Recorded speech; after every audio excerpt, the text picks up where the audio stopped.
3 ways to trust the process of overcoming retroactive jealousy. Welcome back to another video. My name is Matt and I help people overcome retroactive jealousy. And this video is kind of a requested video from a lot of you out there that says, I know the process to overcome retroactive jealousy. I know what it takes, but how do I trust that this will actually work? Because maybe I've been doing it for a little bit and I'm not really seeing the results, and I don't know, I just feel like I need to keep exploring the thoughts. I feel like I really need to know the answers to certain questions. I can't find the way out, so on and so forth. So this is kind of a unique video, but I want to share with you 3 ways in which you can actually really start trusting the process. Put trust in this process, in these steps to overcome RJ. And if you can really trust the process, or start trusting this process more, I think you'll get more comfortable with it, and I think you'll start seeing more and more results faster. So we'll get to that in this video. Before we do though, if you could take a quick moment and smash the like button, that'll activate YouTube's algorithm and get this video out to more people that need to see it. So I'd greatly appreciate it. Okay, so the first one I want to talk about is baby steps. Oops, I used orange to write it. Baby steps.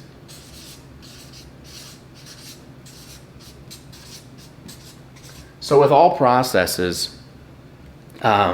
sometimes when we jump right into something, jump right into doing something different, doing something new, whether that's, again, not exploring the thoughts, whether that's, putting in meditations, whether that's doing some exercises, whether that's promising ourselves we're not going to go on social media and do these things, it's hard to start a new habit sometimes, right? Especially when the habit has come on so strong.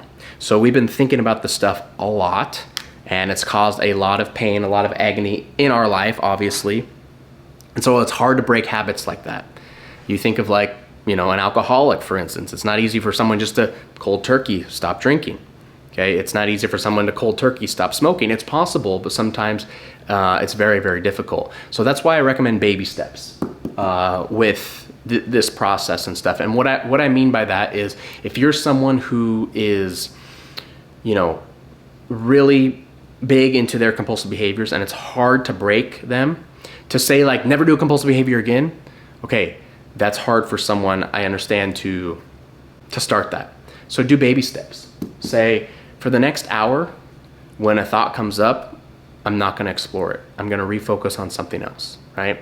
Or for the next week, I'm not going to ask any questions to my partner. After 1 week, it's fair game. But for 1 week, I'm not going to question my partner at all. Or I'm going to stay off social media for the next 3 days. Something along those lines, okay? Start out slowly and look at your results, okay?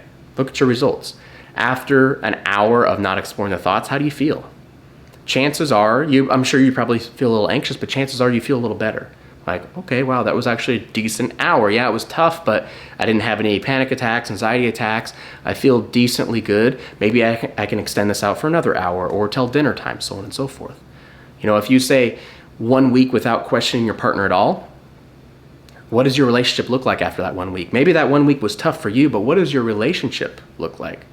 Is your partner happier? Are you guys happier? Did you have less arguments? Are things generally all around better for your relationship? Again, that's going to start building trust, right? More and more trust in this process, understanding that, okay, I felt good for a week. I felt good for this hour I didn't do this few days I didn't do this. I can see how this can become a permanent thing. And you can continue to go for it. And what's going to happen is when there is a relapse or some time where you feel like you really need to ask something or a certain question pops up, it's like, no, I have to ask this, or I have to explore this thought, I have to think about it.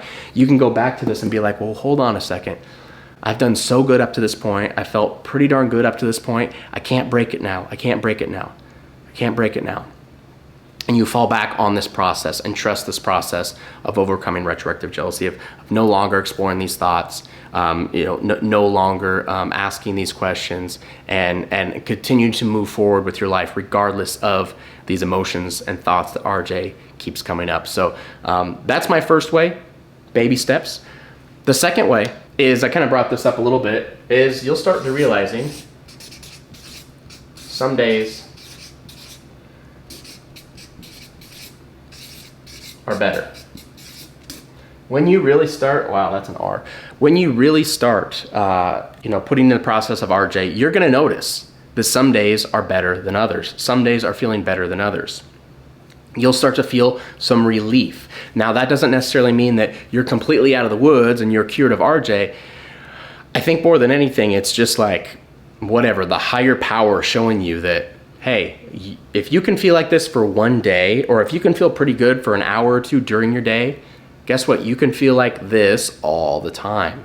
And I think that's so powerful that when you start putting the process in, you're going to see that some days you're feeling better, you're feeling more relief, and that's going to allow you to trust the process even more. And I think combined with the baby steps, right? You start doing baby steps for a few days, you'll start seeing that, hey, I'm feeling better. Hey, I had a lot less arguments this week with my partner. Hey, my partner and I were much more intimate this week because we weren't all bogged down with all this, anxiety and frustration, whatever the case is. Okay, so you're going to start to trust the process naturally of putting in these steps to overcome RJ, because you're going to feel that some days are better than others. Now, with that being said, there's still going to be some bad days in there, but with these bad days, you need to go back on this idea that, okay, here we go. What's the process? I know so far it's been working. I know there's going to be more better days. I need to not let this day drag me down. I need to keep pushing forward, keep doing what I know I need to do. And again, those bad days will pass, and there'll be less and less and less and less bad days as you get further and further into this process. So understand that. You'll start feeling better and better. You'll start seeing more and more better days, and that's going to allow you to trust this process even more. The third one, I'll put third party.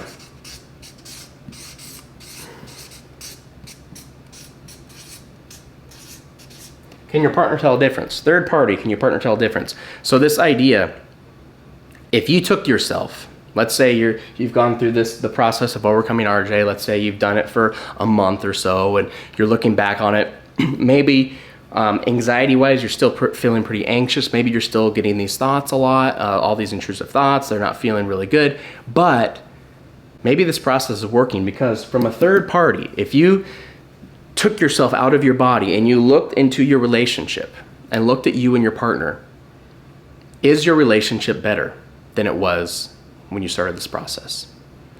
If you look at your life, is your life, not your emotions, but your life in general, is it better than when you started this process? Is it generally better? Are you doing more things? Are you living your life somewhat normally again? Because that's how you can look in and realize, okay, things are progressing. Things are progressing. Can your partner tell a difference? That's another big thing. And I understand there's a lot of people who their partners don't realize they're suffering from RJ. That was mine too. I never disclosed the information to my partner. I was going through this, but I knew my partner could tell that I was just feeling better in general, just being a better person, living a better life, being a better partner, being there for her more than ever, because I wasn't so bogged down with these thoughts, because I was putting in the work. And so my partner could tell a difference. And I remember a lot of the time she'd be like, wow, you're between now and like a month ago, like it's a night and day difference. Like you got so much more energy. I feel like you're so much more happier. Like we're doing a lot more things, things like that. My partner could tell a difference in my behavior and how I was acting towards her. And to me, that was like huge. I'm like, this is perfect. Like, this is what I want. This is exactly how I need it to be. I want her to be able to see the difference. I want her to see a confident man staring back at her, as opposed to someone who's playing the victim role and wrapped up in jealous thoughts and all, blah, blah, blah. I don't want her to see that. I want her to see the true me that I know is in there. And so when she started saying this thing, when she started saying, I can tell a difference, that was when I knew this process was really working. That was when I knew, okay, I might still be feeling super anxious, but this is working, and I got to keep putting in the steps. I got to keep doing this every single day. So either being a third party looking in on your life, is your life better? Are things better for you? Is your partner, can they tell a difference between you? Maybe they know you have RJ and they can tell a difference, saying, I feel like you're better than you were 2 weeks ago, 3 weeks ago. That's how you know this whole process is working. So if you're someone that is questioning the process of overcoming RJ and different things, or getting caught up in relapses and just thinking this stuff doesn't work, I recommend looking into this list, trying these things out, really truly trying these things out for real, not just for a little bit, but really trying. Okay, I get baby steps, start slow and go into it, but really start seeing where your life is compared to where it was if you start really putting this process in and really start trying to trust it for at least a few weeks to a month. I think you'll see a night and day difference. I think it will build up your confidence. And again, even if you're still getting some intrusive thoughts, it's not something you're going to get wrapped in to that much, because you know this process is working out for you. Before you go today, make sure you take a quick moment and smash that like button so YouTube will recommend more videos like this out to people who need to see it. Also subscribe to the channel if you've not already done so. Click the bell icon so you are alerted every time I post a new video. Please check out those links, of course, in the description below before you go. Sign up for my courses. Let me help you destroy this thing one-on-one. We can do it together. We can get through this process together. And let's get this, let's get your life back on track. Let's get your relationship back on track. I know we're more than capable of doing it together. That's it for me for now, everybody. Hope you have a fantastic day, and I will see you in the next video.